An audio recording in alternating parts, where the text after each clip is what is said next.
At the end of the day, this is your product. The way that you want to make your product, it's up to you. It's your decision. But you have to make decisions, and you have to understand that there are consequences to those decisions. How's it going, everybody? Today we're going to talk about the top 5 reasons that hardware startups fail.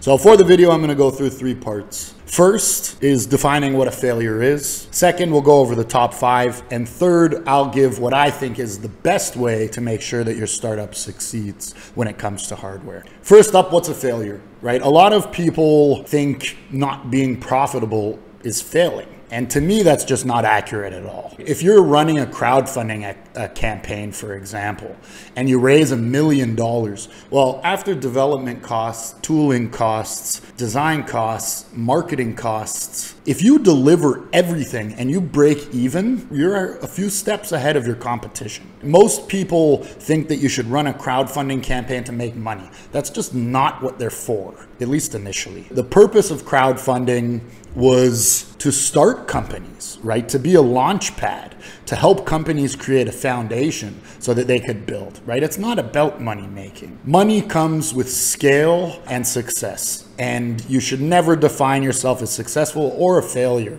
from one campaign. Expect to break even. Then what is a failure? A failure is bankruptcy, right? A failure is not able to deliver or fulfill your goods, your product to your customers. A failure is running out of money and not able to keep up with inventory and not finding investment. A failure is obviously doing zero or failing your campaign. But for the point of this video, let's talk about after the campaign has been successful. So let's go over the 5 reasons why I see campaigns failing or companies failing post-campaign. Number 1, unrealistic timelines. A lot of the time what campaigns will do is they'll get funded, but they won't have done all of their necessary work and all of the steps required, the preparation required to know how much things are going to cost or how long things are going to take. So people will say, you know, I'll give you an example. The coolest cooler was one on Kickstarter that I've talked about before, right? They said they would deliver their product on X date. They never delivered. If you commit to a date and don't deliver on that date, people will start being upset. Now, I use this analogy. It's simple, but it's very powerful, especially in hardware and product and delivery and being on time. So if I have a customer and I tell them that your product is going to take 6 days to get to you, if it takes 10 days, the customer is going to be pissed, right?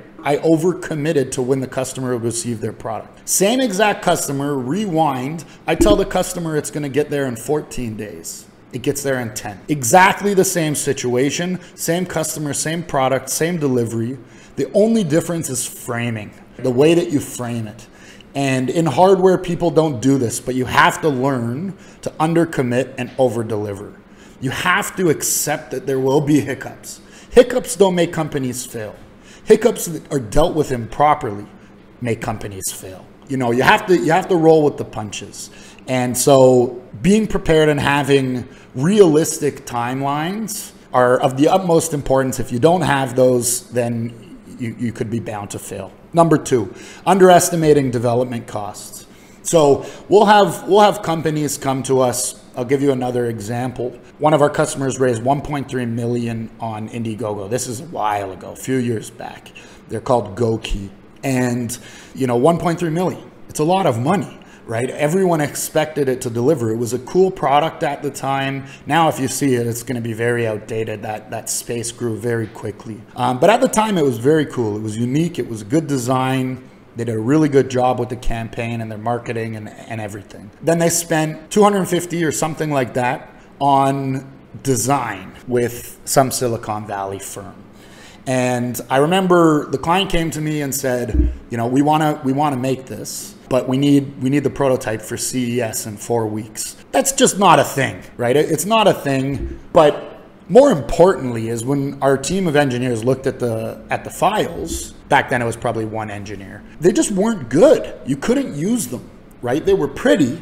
Aesthetically, they were very pleasing, but it wasn't makeable. It wasn't manufacturable. And so the development past what had already been spent by the client was out of budget.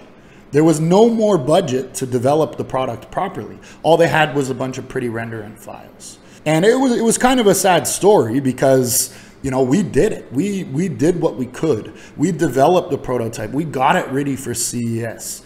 But then molds, tooling, certifications, like these things cost money and people don't realize that they do, or at least they don't realize how much they do. And so people budget their campaign around unit prices that they found on Alibaba, right? That's just not a good way to plan. It's sloppy. It will definitely come back and bite you in the ass. You need to be prepared. You need to know what goes into making your product from a development standpoint. You need to know what all of these different aspects of development will cost, and like I said in the last point, how long they'll take. This next point is one of the biggest ones to me, and it's very frustrating, and it's something that I went through at the beginning of my entrepreneurial career. It's trying to do everything yourself, right? I am not an expert really at anything, right? I'm not an engineer. I am not a designer. I am not a mold specialist. I'm not a marketing specialist. And when I first started my first companies, I tried to do all of them. And when you're not an expert, the result is garbage, right? An analogy I use often is the sushi restaurant that sells pizza. Nobody wants it, but people think it's a startup. You got to go into this bootstrap mode. You got to, you know, there was a big wave of how to start businesses for very cheap, right? I remember I read one called The $100 Startup by Chris Guillebeau, I think is his name. And it talks about how you can start a business for $100. Sure, if you're a copywriter or you're a graphic designer, you probably can, right? But building a hardware product is very different. You cannot build a IoT, a tech product with $100. You have to be willing to hire experts, right? And I would even say that one of my businesses failed because I didn't hire. I thought I was saving money. I thought I was being quick. I thought I was being smart. I thought I was being a good businessman.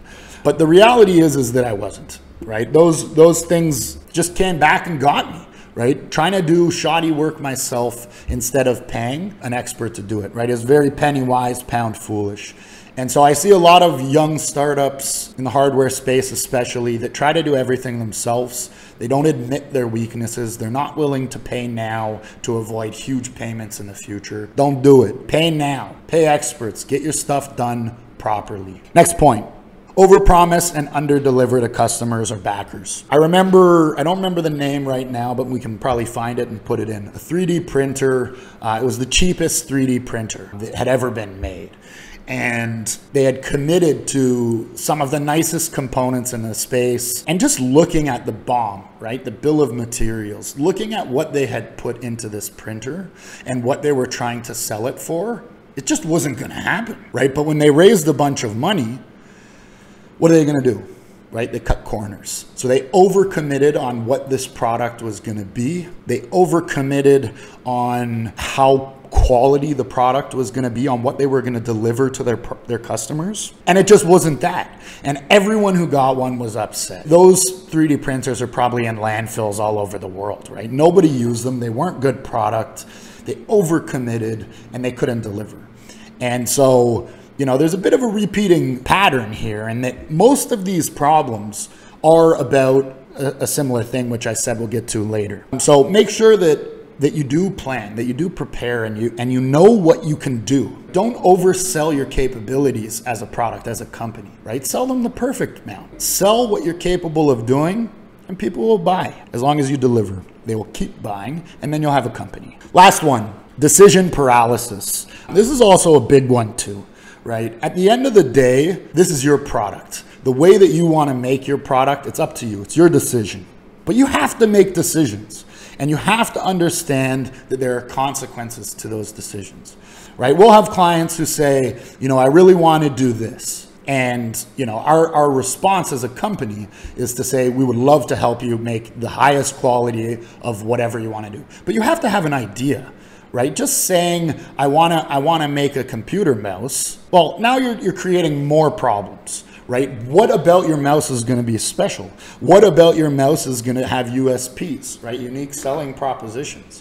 What about what you're gonna do specifically is important. And once you make that decision, all follow-up decisions can be made as well. But you have to make that first decision. Then from those decisions, you'll get options. You have to pick. You can't just sit and decide and maybe, we have customers, not anymore because we're more streamlined. We help people make decisions. But in the past, we've had customers that are just stuck for 6 months because they won't make decisions. I think this point, even more so than failing, is a never get started. Too many people just wonder, what if this, or maybe I should change my logo, or maybe I should do a different color for the packaging. Those things aren't that important. Get your product out into the world, make decisions, see if people want it, then start scaling it back, then start changing some things. But for the time being, until you know that there's a demand for your product, make decisions, get it out the door. All right, so there's the 5 reasons why hardware startups fail. To sum it up, as I said, I want to give you the thing to me that is the most important in successful hardware companies. And it comes down to 3 words: preparation, communication, and execution, right? You need all 5 of those. Timelines, development costs, thinking you can do everything yourself, overpromise and under-delivering, decision paralysis. All of them are related to prep. All of them are about not being prepared, about not going over every single angle that you need to get stuff done, right? It's mandatory. You have to prepare. Communication. Who are you working with? Are you working with a factory? Are you working with contract manufacturer? Are you working with your designers or your developers, your marketers? You must communicate every step of the way, right? Those 2 go hand in hand. Preparing and communicating what you've prepared are the best ways to go about things, and the things that will lead to your success if you then execute, right? Make the plan, communicate the plan with everybody involved, and then follow the plan. Execute on the plan.